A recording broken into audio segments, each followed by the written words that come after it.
Sinong nakapanood dito sa isang lalaki na 16 years na kinulong ng kanyang mga magulang at ngayon lamang siya nakalabas at ngayon lamang siya nakaligo. Kita nyo naman po yung kanyang aura.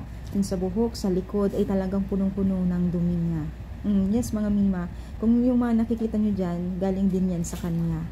Sobrang lakas ng sikmura ni Daddy Frankie at siya yung dumating sa buhay niya upang makalaya din sa kanyang pagiging isang bilanggo sa loob ng 16 years.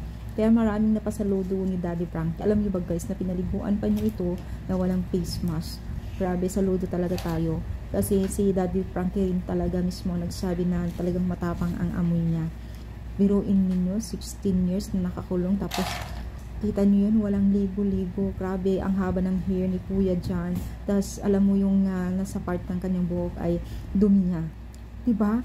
Buti nasusurvive niya yung katawan niyang ganun, no? Kumbaga immune niya siguro yung kanyang naging immune na sa kanya yung dumi, no?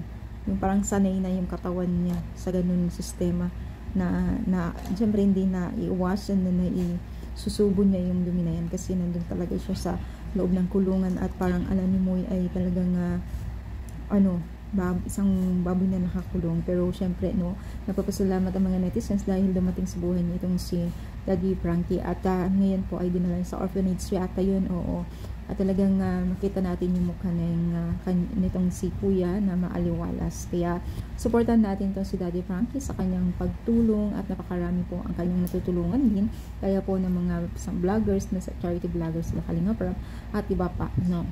So, syempre, share natin mga videos niya sa mga social media para mas malaki pa po yung chance na maipon niya para maitulong din po sa mga nangailangan ng tulong.